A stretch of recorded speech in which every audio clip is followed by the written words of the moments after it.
In this tutorial, I'm going to show you how to create breakout rooms during a lesson and ask questions using the poll tool. Let's start with breakout rooms.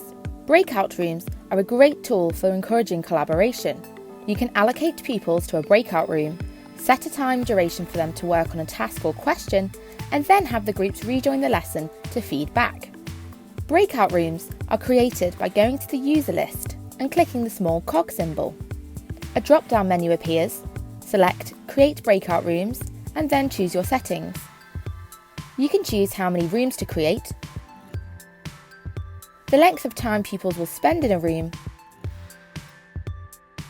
and then drag and drop pupils to assign them to your room of choice. There is also the option to allow pupils to choose which room to join, or randomly assign pupils to a room. When you're happy, click Create, and your pupils will be sent a message to join the breakout room they have been assigned to.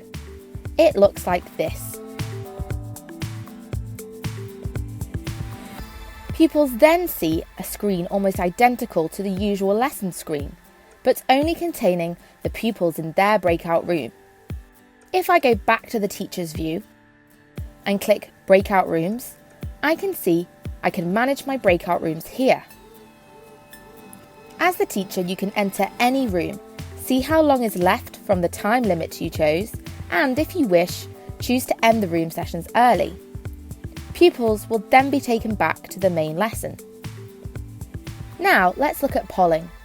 The poll tool allows you to set a multiple choice question to the pupils in your lesson. You can do this by clicking Actions, which is this blue button in the bottom corner, and then choosing Start a Poll. You could set a question as part of your presentation and then ask pupils to choose the answer using the poll tool. As well as pre-assigned options, you can also input your own poll answer options here using the Custom Poll button. Once you have chosen your answer choices, you can watch as pupils input their answers.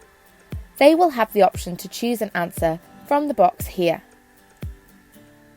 Once you're happy with the number of responses, you can either keep the results private or publish the results to the group by selecting Publish Polling Results, and you'll see the responses appear on the presentation screen.